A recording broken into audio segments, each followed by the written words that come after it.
Hi guys, welcome to this video. This video is going to be a review of the A2A Simulations Cessna 182 Tango Skylane. It's their Accu-sim 182 as opposed to the 172, which has been around for a little while. Now, the first thing I must do is a great big thanks go out to the guys at A2A who kindly allowed me to have this copy, this FSX version, so that I could do a review. And as a result of their kindness, here we are at East Midlands Airport with one of their finest machines. Now, before we go any further, there's a couple of things. Obviously, the first thing, for those who haven't watched one of my videos before, or for those who've returned to my videos will be aware, I tend to do the reviews in a slightly more technical fashion than many.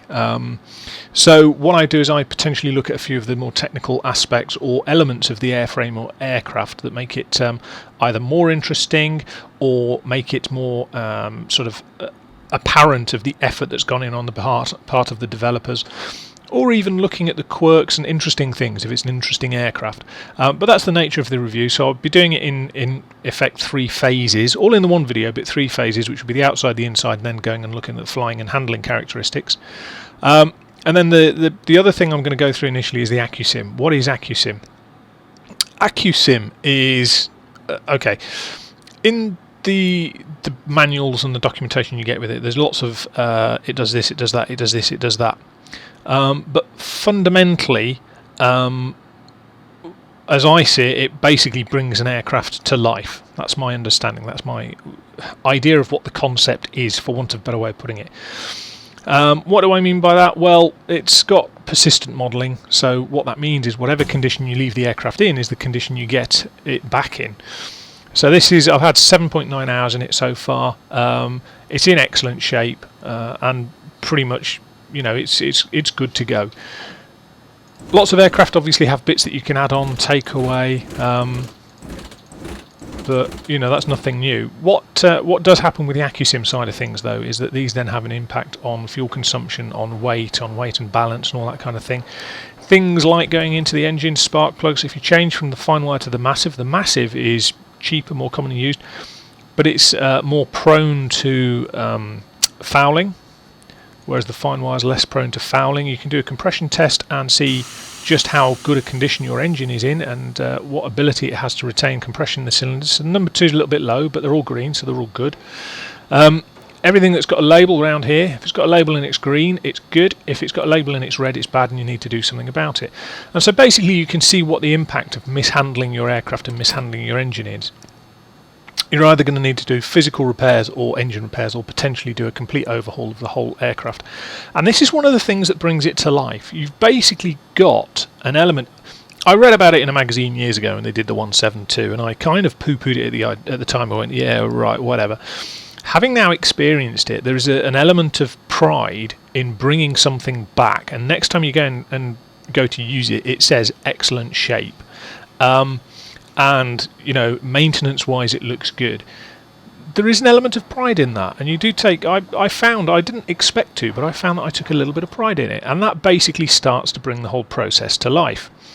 The next thing is that there's a change in terms of the gauges, in terms of the physics. So rather than the gauge reading the parameter from the program and just basically displaying a number, the gauges have if you like, they go through a process of assessing the physics, and then the gauge is tied to that. So as a result, what you get is more fluid gauge movement. So it's just the way that they've designed it in effect. And then finally, the sounds are again influenced by the physics modelling. So you know, when you taxi, the physics modelling will affect the bumps, the squeaks, the sound of the aircraft as it moves along. So all of that is Accu-sim, and that's what goes in to make it so fundamental in terms of how it works. So it kind of gives the aircraft an element of personality, an element of character, and everyone who's flown aircraft knows that unlike the sim environment, where every time you get in your 737 by whatever manufacturer, iFly, PMDG, Default, whatever it might be, that aircraft is predominantly the same across every platform. the variances come in terms of how you set up your controls. But every day you get in one of those 737s, it doesn't matter what serial number you put on the side. At the end of the day, it's going to be the same flight modelling dynamics and characteristics. One of the things with Accu-sim is trying to change that process to make it more alive. So, you know, the noises and everything, that it does make a difference. It makes it a little bit more inclusive and a little bit more immersive. However, fundamentally, it's a simulator. It's there to simulate an aircraft and for us to enjoy flying the thing. So, without further ado, let's have a look at the outside. And we can have a look at a few things in relation to the outside. So, it's no real shakes to expect it to be very, very well modelled. And it is. It looks stunning. It looks beautiful. And as you pan around, you can see the light effects shining off the wings. You can see everything. But it's... You know, lots of aircraft manufacturers and add-on designers do lovely texturing and lovely aircraft modelling. It's when you look at the finer points, like being able to see the reflections move across the surfaces as you do there. You know, that's quite amazing, and it's just stunning. And it's quite apparent that that's the clouds that you can see in the top of the wing, as far as I can figure out. I might be wrong, but there we go. What's more important and more impressive is if you look at the actual skin of the aircraft. Anyone who's been up close to a light aircraft, be it PA-28 or something of that nature, even twins, Seminoles, Senecas, that kind of thing, where it's a riveted construction like this with the ribs and the spars, so the spars are going this way, the ribs are going that way, where it's riveted, you get kind of this patchwork effect. Now, if you look closely, you can see the detail here is that these are not perfect rivet lines in terms of being straight. In a real life aircraft they're not. I mean, you know, the wings of a lot of aircraft are almost hand built, to be fair, such is the level of automation in, you know, the production line for these things aren't like cars. They don't churn out thousands upon thousands a month. They just literally do dozens per month, really. So when you see the rivet lines and you realise the rivet lines aren't perfectly straight, they're not in real life. So, in addition, when you see the textures and the lighting as it moves across the patchwork, it gives each panel relief. And I have no idea how they've done that, but it is truly, truly remarkable. We get used to seeing lovely reflections in complex curves, like on the canopy or on the cowling.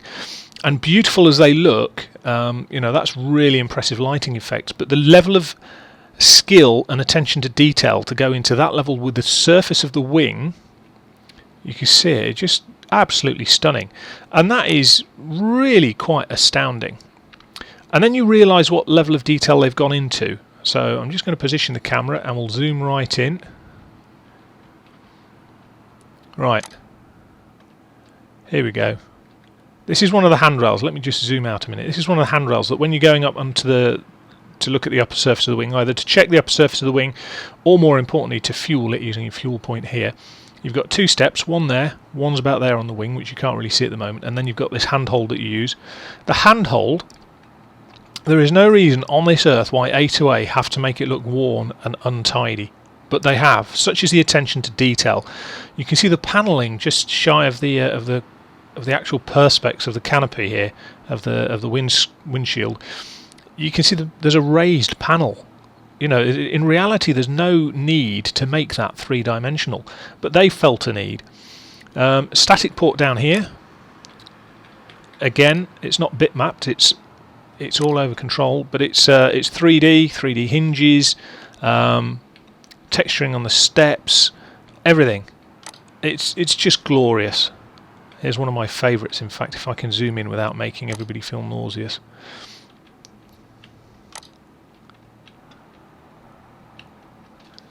Oh, this easy dock. I've got to get it figured. Look at the detail on that. On that torque link there on the nose wheel. Absolutely glorious. Got cracked, chipped paint, rust around the bolts. I'm speechless with the level of detail these guys have gone into in terms of how they've gone about the appearance, the external modelling of this thing. Truly, truly, truly remarkable. You can even, in terms of the configurator, you can choose different landing lights. but where's the one this one actually stunned me. I couldn't believe this when I saw this piece of attention to detail. You get a clear piece of perspex goes over the wingtip navigation lights. You've got your strobe light here and your nav light here. And the strobe light has a nice blue tinge to it, which is very good for realism. Most strobe lights do have that slight, it's either piercing white or it's white with a blue tinge to it. But here we go, let's see if we can get in nice and close. Right, bearing in mind this is perspex, you've got a three-dimensional screw look. You can see here's the shank, the thread of the screw, going through the perspex sheet, and then the head is proud of it. And then I zoom out to where you'd normally view the aircraft from. We'll come all the way out here, and this is the range you'd normally look at the aircraft from. And for most designers, it might look like a screw, but it would generally just be a bitmap image. It certainly wouldn't be a three-dimensional thing. Truly, truly astounding. Right. Normally, it's worth looking at the aircraft in terms of aerodynamic design features and anything that might be of interest.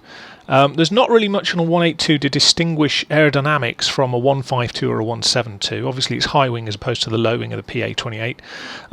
You've got your stall indicator here, a stall warning vane, which is basically a little flap. If it's lifted up by the air pressure, on comes the stall warning, but normally the air pressure pushes it down. And as this basically, if you were to look along the wing side on, in fact, it could be perfect for this. Look, right, here's your wing shape. Normally what happens is you have a stagnation point on the wing, and as you increase your angle of attack, so the front comes up and the back goes down, the stagnation point moves down underneath the wing and comes down this way. What then happens is you can have an airflow that comes up and pushes up on this flap, and then that's correspondingly what sets off your stall warning. So this is a little movable flap. You actually test it in the walk around. You just, when the master's on, you just flick it with your fingers, and you can. It's very loose. It's not nothing rocket sciencey about it. But as soon as it's lifted, it sets off the horn, the irritating horn. So yeah, I think in terms of there's only really two more astounding things that I would want to point out in terms of the attention to detail. A lot of designers will articulate the rudder. Not really something of any great sort of impression there. Apart from the fact that they've actually gone beyond. Most developers would say it's pretty easy just to cut it off here and not worry about animating this bit, which is on the tube, the torque tube for its control. And then you've got things like this. The static wicks, instead of just being like a little black tube that comes off the back or a little black wick that comes off the back, they've actually got a 3D mount. Here's your trim tab, by the way. That's why it's got cutouts along here. So when you trim the aircraft, that's what moves. And as you can see, as I trim the aircraft, the trim tab does indeed move, which is fantastic. I'll get inside now and find that my trim's all over the place. And then the final thing really, and this again is dedication to the cause of real attention to detail, is down here, right by the fuel filler flap, about here. Look, I've yet to see other aircraft where I can zoom in that close and read a label with that clarity. Here's your fuel filler cap with its worn paint around the red edges, but that's really quite something. So summing up the outside, yeah, stunning. No other way for it. There's only 4 liveries. I wish there were more, but the liveries that are done absolutely gloriously, and the time that's spent and invested in this actually makes its mark, because it is a really, really pretty aircraft to look at. And as I say, I was really introduced to A2A stuff with the Cherokee, because I've got a soft spot, I must admit, for the PA28. I've not flown a 182. The only wobbly prop, i.e. constant speed prop, variable pitch prop I've flown is one of the PA28s. I've not flown a Cessna with a wobbly prop, but nonetheless, as far as aircraft go, it's very attractive and very nice. So without further ado, we'll pop inside. And here we are in the office. Okay, what I'm going to do is I'm going to get things started because I need to warm the engine oil. And I need to warm the engine oil because, as I said before, it's a living, breathing thing. Now, the caveat here is I'm not going to go through the checklists.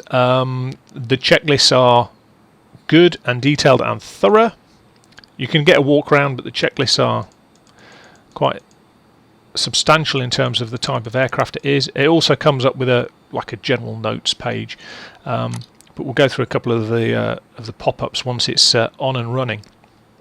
As I say, not going to go through the checklist. I'm just going to get the thing going. So let's just make sure movement full and free. That's off. They're all off. That's off. And I know I've turned all those off. Everything else, and the flap lever is in the same position, so I'm not going to get a runaway with the flaps. So turn that on. Turn that on. Turn the beacon on.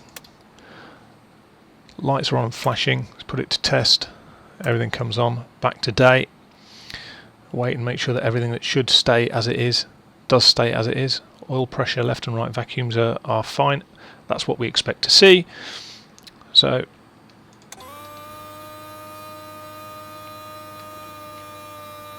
prime the engine and we'll see how we get on with this. Make sure we crack the throttle is cracked, which it needs to be, so probably about there.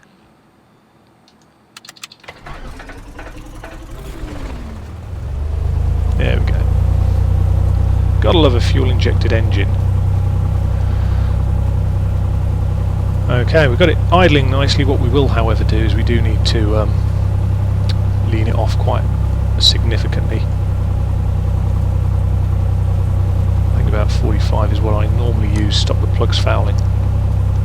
Okay, so it's running. Inside, whenever I do a review, I also make sure that I praise what needs praising, but I criticise what needs criticising. And herein is the first criticism that I would come across, and it's justified in terms of why, but still I'm a little bit disappointed. So let's just turn the avionics stack on. Yep. Zoom in a little bit. Love the way all the digits light up when it does the test on the autopilot. Okay. GPS. By the way, if you zoom in really close, you can see all the mucky fingerprints all over them. That tends to be inherent because if you're bumping along in turbulence, it can be quite difficult. In light aircraft, it's a bit of a problem compared to some heavier aircraft.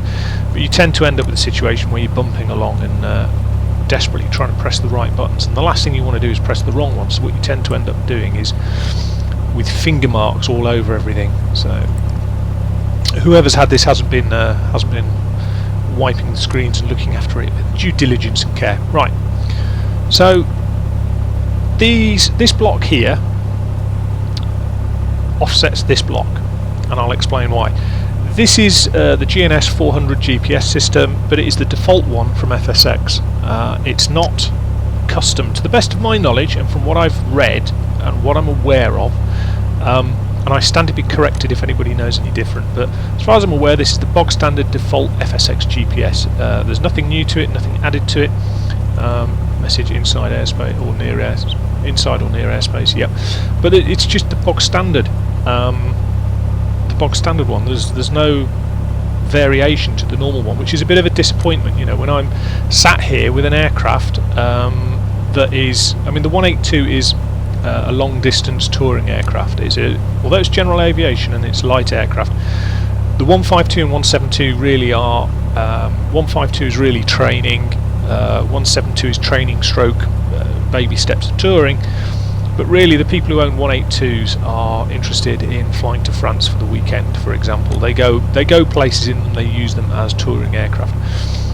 So in effect, that's how I would see this being used in the simulator. Is that, you know, doing a tour of the UK or flying across to France or whatever, doing general aviation flying, I would have expected or hoped, maybe is a better word, that something a bit more advanced than the normal FSX GPS had been in there. But to balance that, when you go into the aircraft configurator has two things you can sort out. The first is landing lights. You can have some really high-tech landing lights, which is great. We like that. The second thing you can do is you can select an add-on GPS. Now, it doesn't give you the GPS. What it does is it changes the face of the panel, or it permits the panel to contain that GPS without you having to do anything. So it's a really nice touch that basically you can have the GPS, I don't know, one of the Avidynes or some other, Flight 1 Avidyne, whatever it is.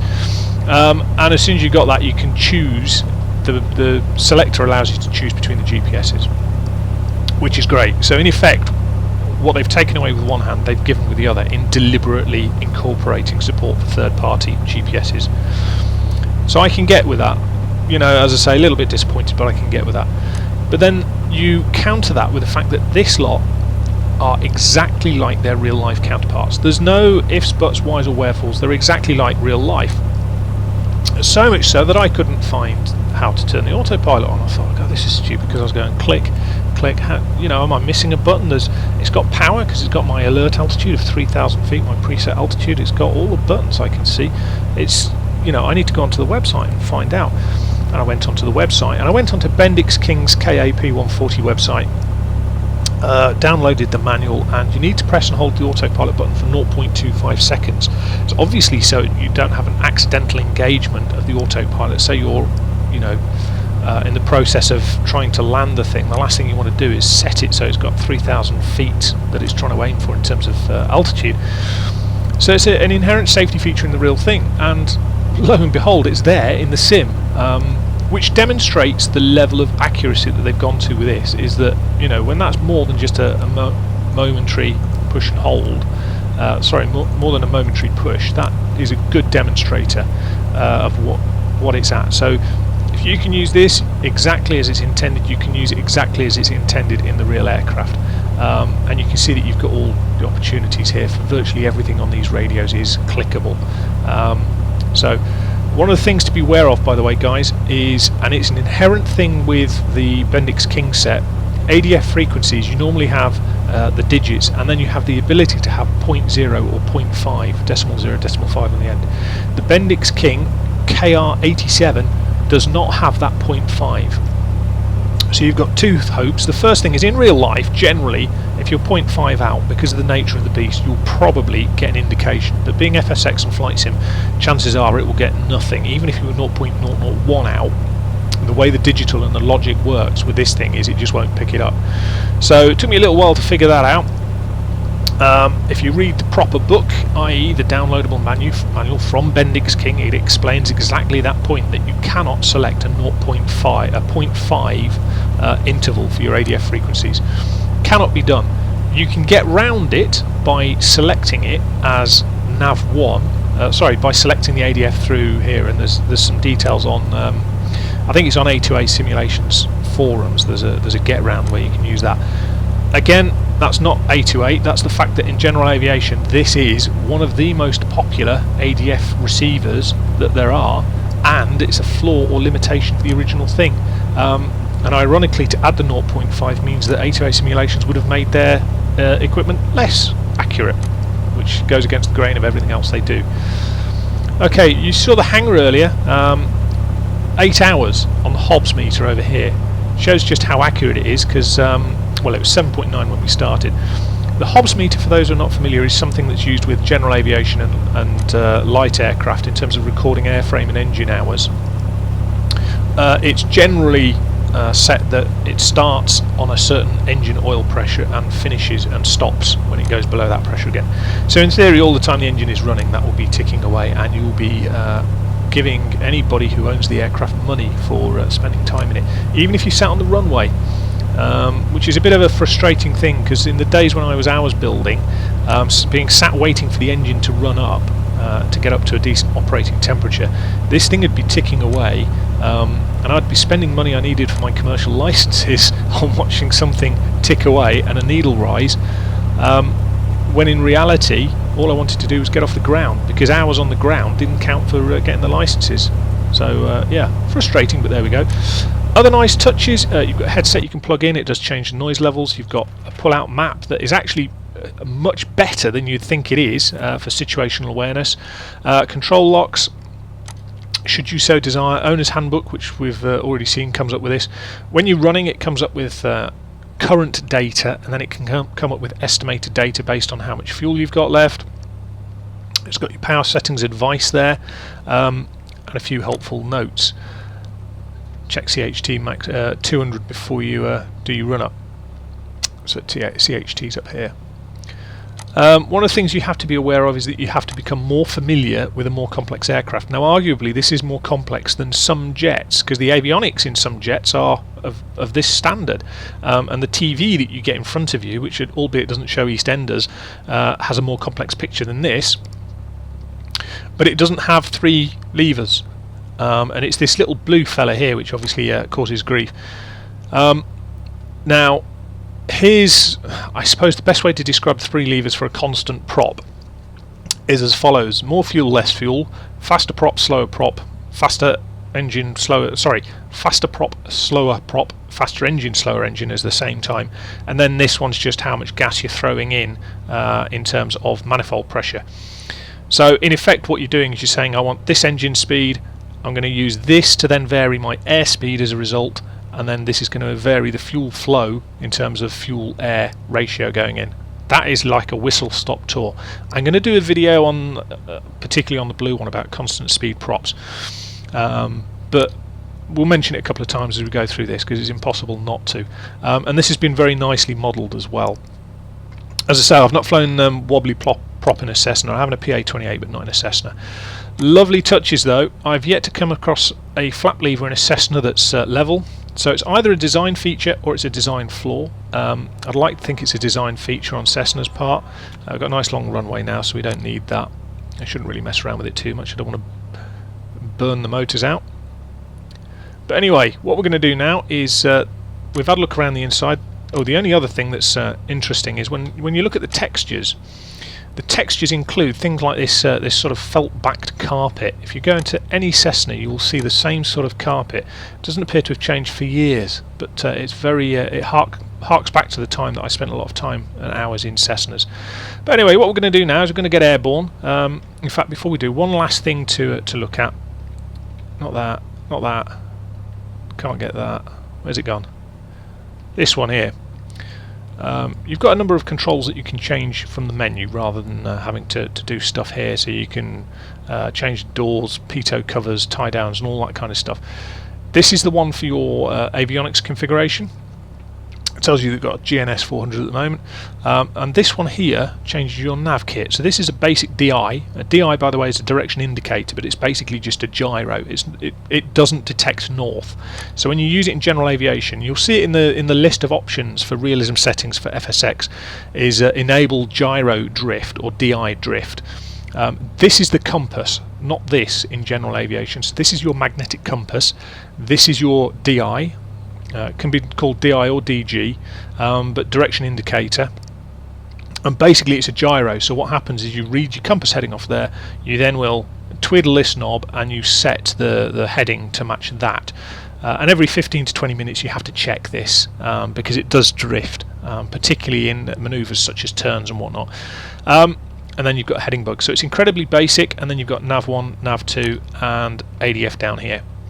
Or you can choose this, which is the HSI, proper full-blown HSI, which then changes this to nav 2 and this to ADF.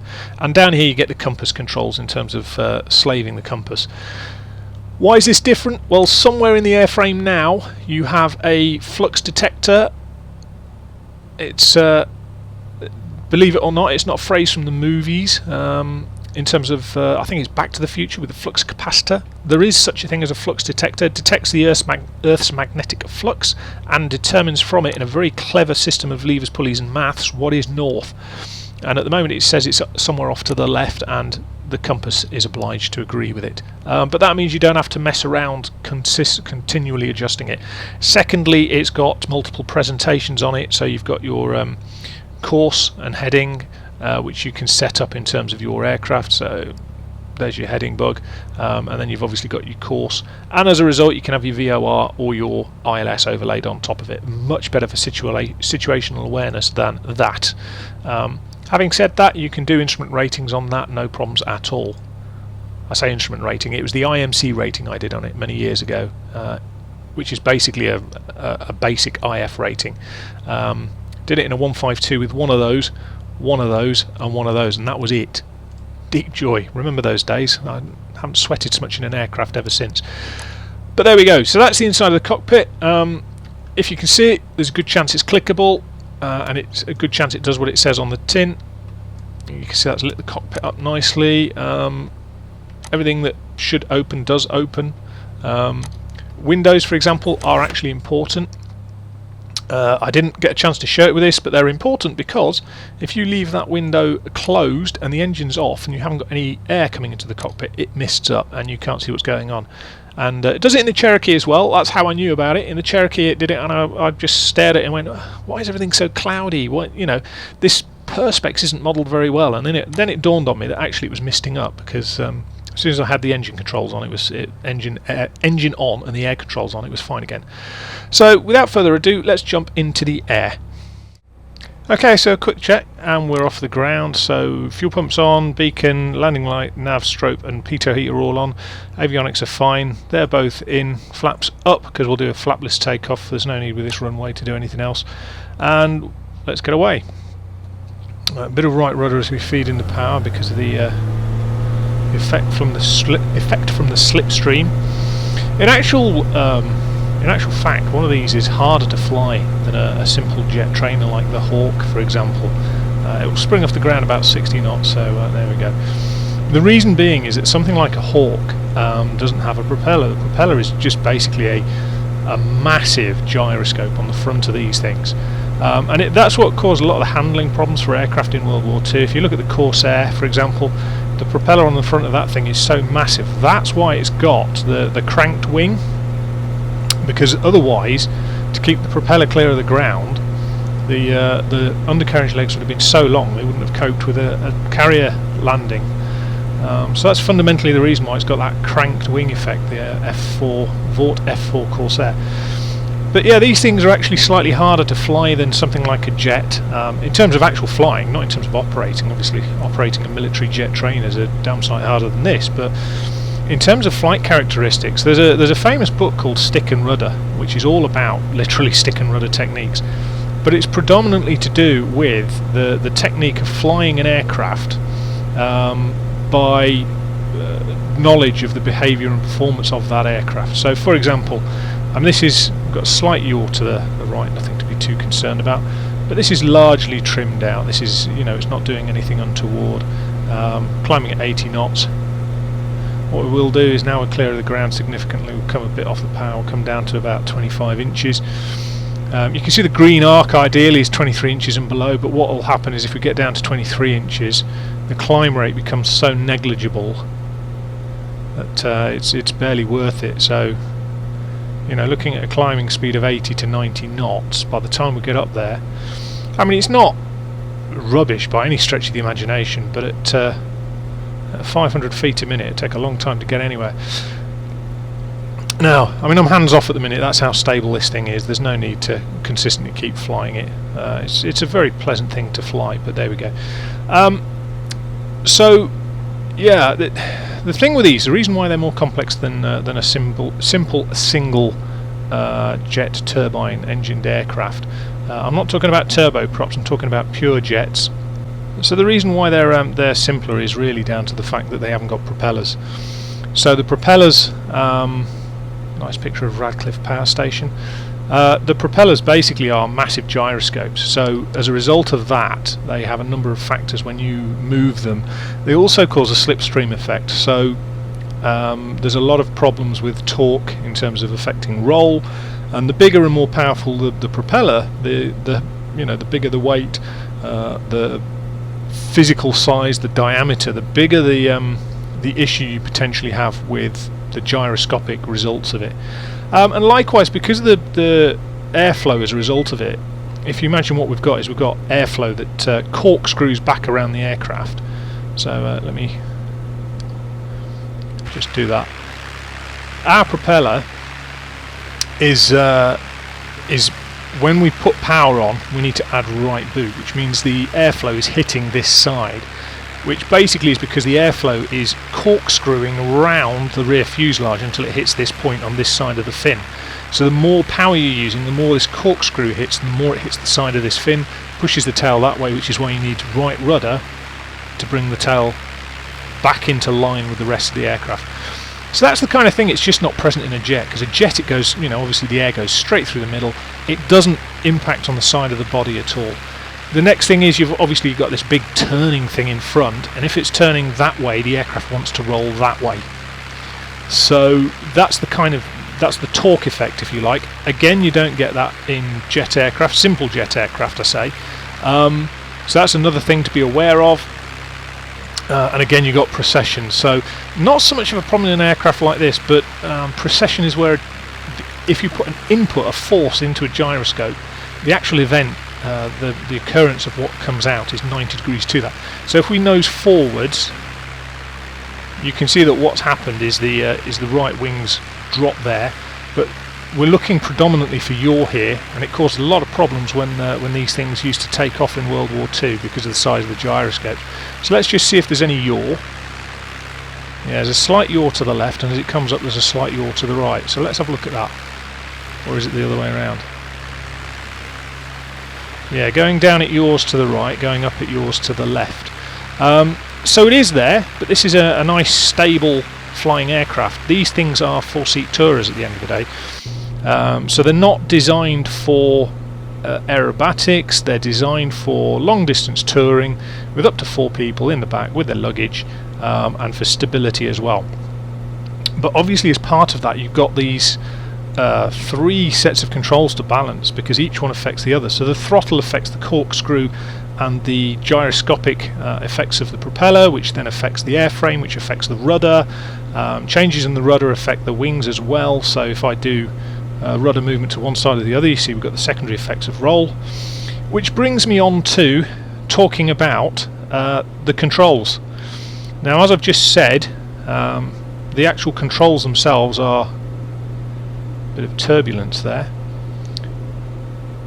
The controls themselves are actually quite well harmonised. Now, what they mean by that, what do they mean by harmony in terms of aircraft handling? Apart from the fact that we're going through some horrendous turbulence here at the minute. Thanks, Active Sky Next. I thought we were on a fairly gin clear day, but for some reason it's determined that we're going to experience some rough weather. There we go. Never mind. We can cope with that. Okay, so what do they mean by control harmony? Well, the controls have different weightings, and in theory the weightings should be appropriate in terms of response. So the heaviest one, and this is from memory, I can't remember off the top of my head, but each one is assigned an order. So the ailerons should be nice and light to use, the elevators should be slightly heavier, and the rudder should be fairly light to use as well. And that's fairly well characterised in this aircraft. It does do that. The rudders are really quite powerful, as you would expect, because obviously it's got to have enough authority to counter the effects of the propeller. The ailerons, now they're a different matter. So we're going to do some slow speed flight. At high speed, you've got a lot of airflow over all of the control surfaces. So what happens is they have high levels of authority. So you've got good control authority. As you slow down, we'll put a couple of stages of flat down now. As you slow down, what you do is you reduce the airflow going over the control surfaces, and as you do so, what then happens is we'll put the nose down and we'll maintain about 60 knots. What then happens is you reduce the effectiveness of those controls. So at 60 knots, we've got a lot less airflow going over than 120 knots. The lift, it's not necessarily a straight line coefficient in terms of lift, but you can see that the ailerons are a little bit woolly now. They're vague to respond, they're not crisp. Elevator's pretty much okay, and the rudders are a little bit woolly look. So what we're going to do now is we're going to do a test with low speed but power on. Try and get down as close to 50 knots as we can. And we stall particularly close to 50 knots. even with flaps, you'll find that the stall warner comes on about 48, 49 knots, something like that. So let's get ourselves a bit slower, and then we'll have a look at the handling characteristics when we get there. So we're just coming back towards 50 knots now. I need to just put enough power on to maintain us there. Bit of right boot as we go, and you can see because the nose is yawing left, I haven't quite put enough right boot in, so a little bit too fast there. 53 knots, that'll do. Okay, so we'll hold us at that. Now, aileron response, very woolly, very wobbly.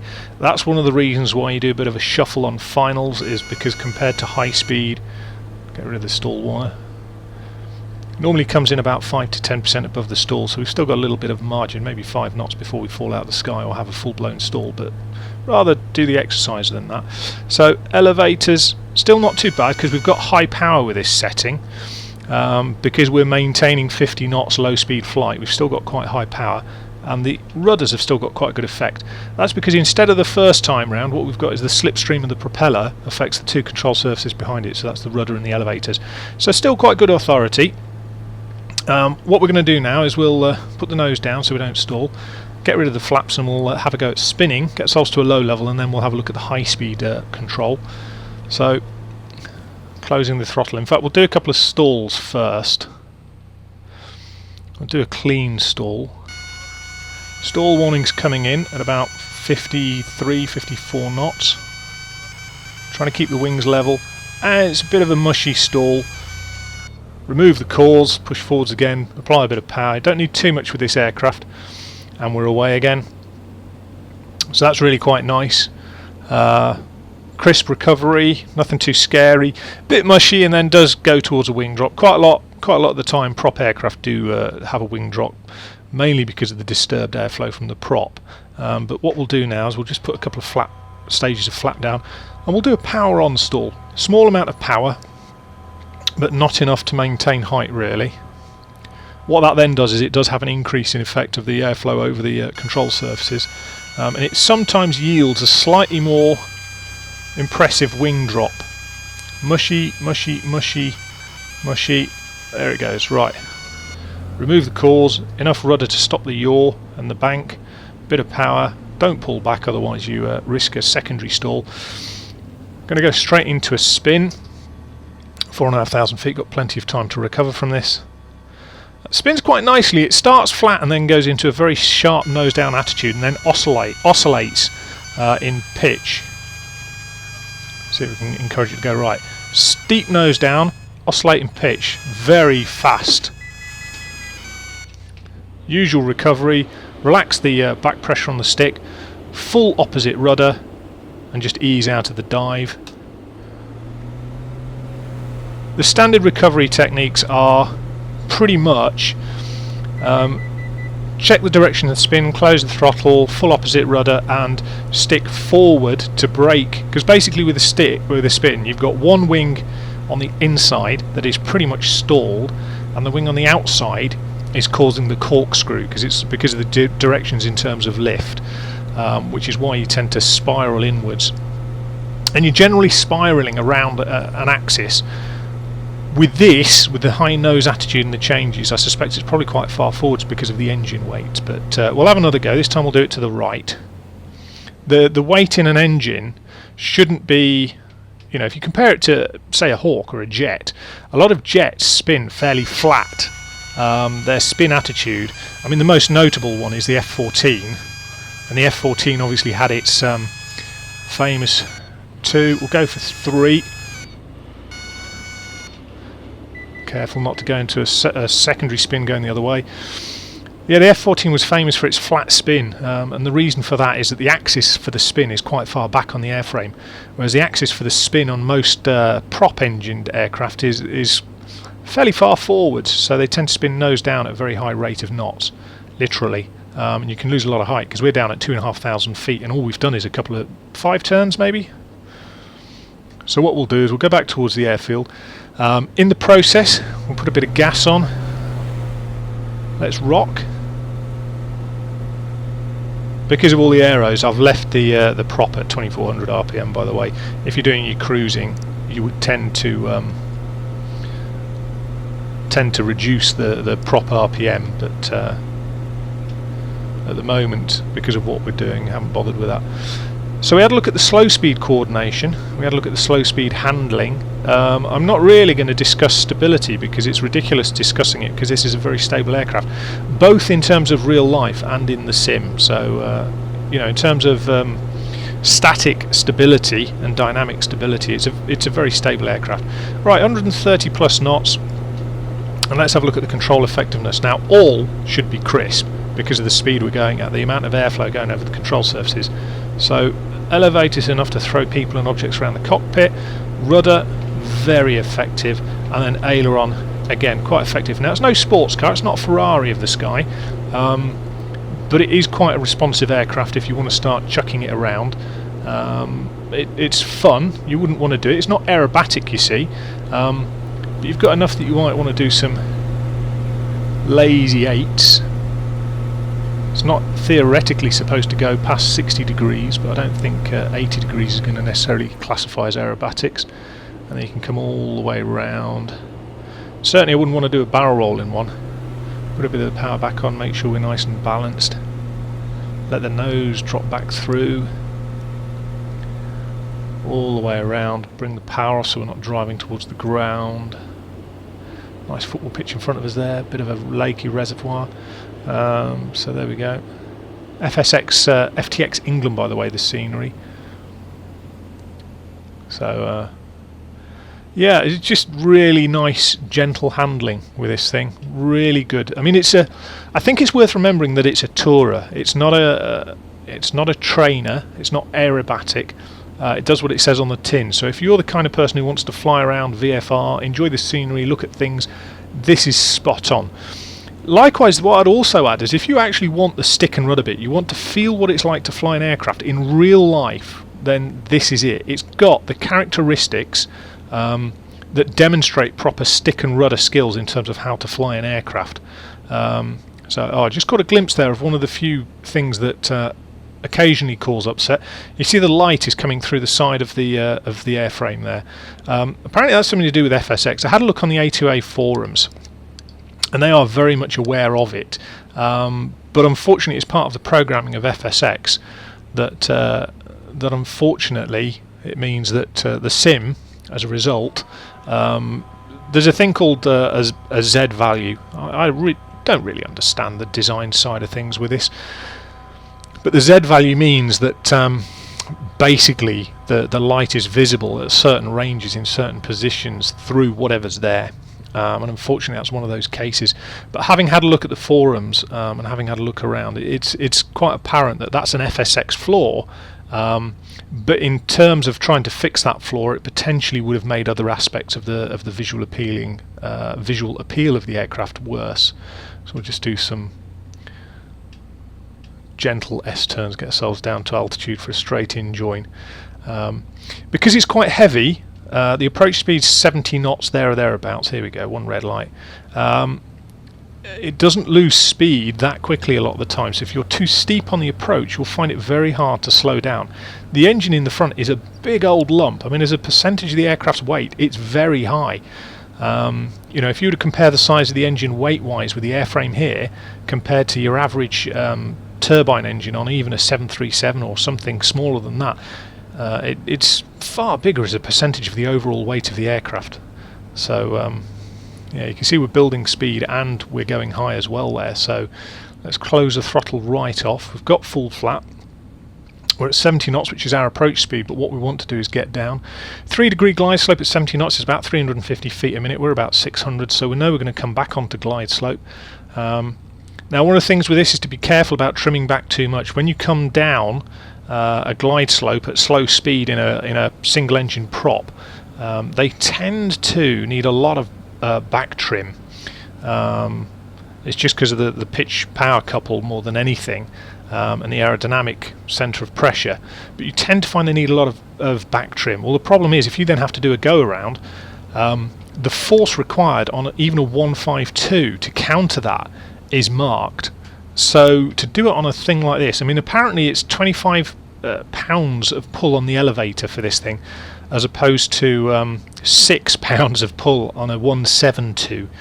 So you know, you're looking at three and a half, nearly, well, no, 4 times the effort required to operate the elevator in something like a 1.7 comparing this to a 172.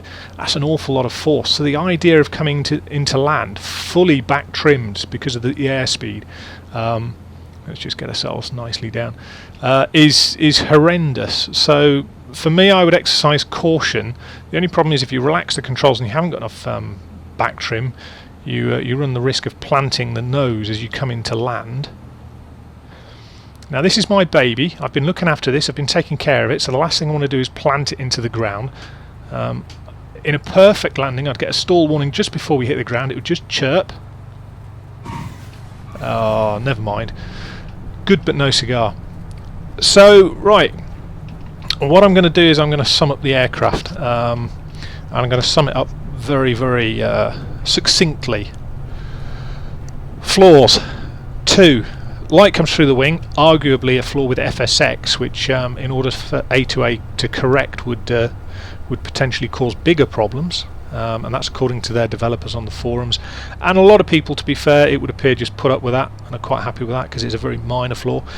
And the other thing is a personal gripe as opposed to a flaw, which is the GPS. I just think for the amount of money you pay for the aircraft and the high standard of everything else, I would maybe have liked to have seen a slightly better GPS in it. I appreciate the efforts in terms of saying, yeah, that's no problems. You can, you know, we've established a setup so that you can put your own GPS in. But the reality is that I would argue personally, straight out the box, I'd have wanted something a little bit better than the default GPS. Now, that's assuming it is the default GPS. I haven't seen anything to challenge that. But obviously, if people know better, then please feel free to post. I'd hate for this to be misleading. Right, that's your drawbacks. Advantages. It is quite simply the best aerodynamic handling representation of a true life aircraft I have yet to fly in FSX. In anything potentially other than some of the real high flying jets. And the reason for that is that why this is difficult is because of the propeller. The propeller has so many effects on an aircraft that other aerodynamic issues don't arise with some aircraft. You know, that there are aerodynamic elements of swept wing flight, for example, in terms of whether it's tip stall or Mach tuck or whatever, that become issues. But in terms of the pure stick and rudder flying skills, this thing is absolutely on the money. You know, if somebody says to me, I want to learn to fly, what can you suggest? I would say, actually, you can't go far wrong with this 182 in FSX. The handling is just, it feels right from the outset. It feels good, it feels right, the coordination is right. You know, if you were comparing it to a trainer, it's probably a little bit more stable than an average trainer. It's heavier, it feels heavier than even the Cherokee, for example. The Cherokee feels a little bit more agile, but that's to be expected. It's significantly heavier, 6-cylinder engine instead of a 4-cylinder. You know, it's to be expected. But actually, handling wise, this thing is absolutely on the money. In terms of personality and pleasure wise, Mrs. FNAR, personality wise, the Accu-sim makes it like something else. I've never actually had the same level of care of an aircraft as I have with this, because every time I load this aircraft, and the Cherokee as well for that matter, every time I load the aircraft, I'm left with whatever my skill was on the previous flight. Whereas every other aircraft, be it a jet or whatever, every time I boot the sim, it's a brand new fresh out the box aircraft with fresh out the box performance, fresh out the box brakes, you name it, everything's perfect. Actually, what we will do is we'll try and be semi-professional here. We don't need the fuel pump, we don't need the landing light, we don't need the navs or the strobes anymore, we certainly don't need the pitot heat. And we will pay attention to what we're doing in terms of trying to park this thing, try and get somewhere behind that grob. It's got quite a good turn of speed in terms of rate of turn on the ground. It's quite realistic in that sense. You can get some really good turns on with these things. You can get them almost to spin and pivot on one wheel if you're adept, unlike my ham-fisted efforts here in terms of parking. The ground parking effects on FSX aren't great. The friction modelling is a bit lackluster, shall we say. Let's stick the parking brake on. Stick the engine back to 1200 RPM, and this is what I'm saying, well 1300 RPM, sorry. This is what I'm saying is that normally with an FSX aircraft I would just shut it now, I would just get rid of it and go, you know what, I've had my fun. With this I actually want to take care of it. It feels like it's mine because I'm investing time in it, and when I look at the sheet and I go, oh, you know, I've flown so many hours and the aircraft's still in X condition, that's where one of the fundamental joys of this aircraft is. Yes, the handling's sublime. Yes, it looks awesome outside. Yes, the instruments are great for instrument flying. Yes, it feels and looks and handles like the real thing.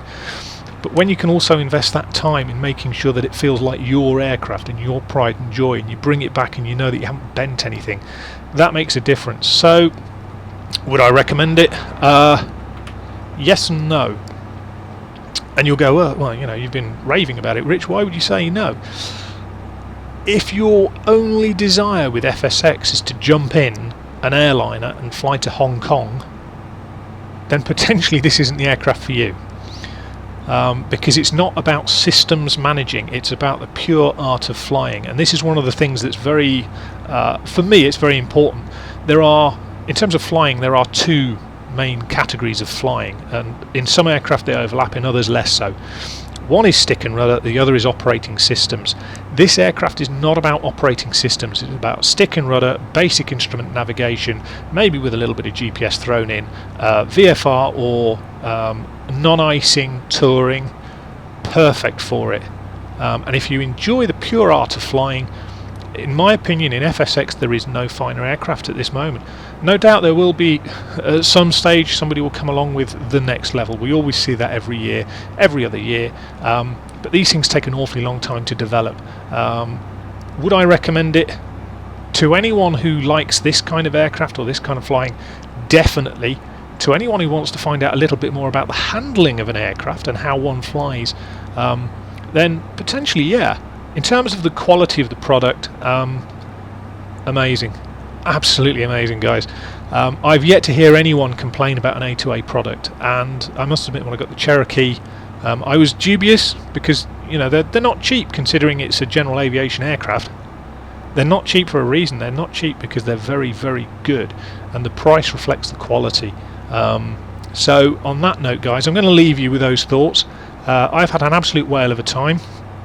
I'm just going to shut this down, and as I do so, close the throttle, pull that out, wait for everything to stop,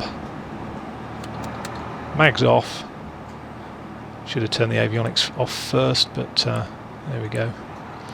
And again, you know, in most FSX aircraft I'd just turn the flipping aircraft off. I wouldn't even bother with the avionics. I might turn the avionics master switch off if I was feeling particularly generous to the aircraft.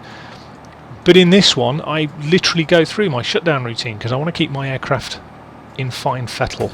And when I look in the hangar, excellent shape. We're now up to 8.6 hours. Happy days. That's the way to enjoy this aircraft, is to treat it as a proper aircraft, enjoy it, fly it, spend time in it. And with those thoughts, I shall bid you farewell. And yeah, I really love this thing, as you can no doubt tell. But take care, and I'll speak to you soon.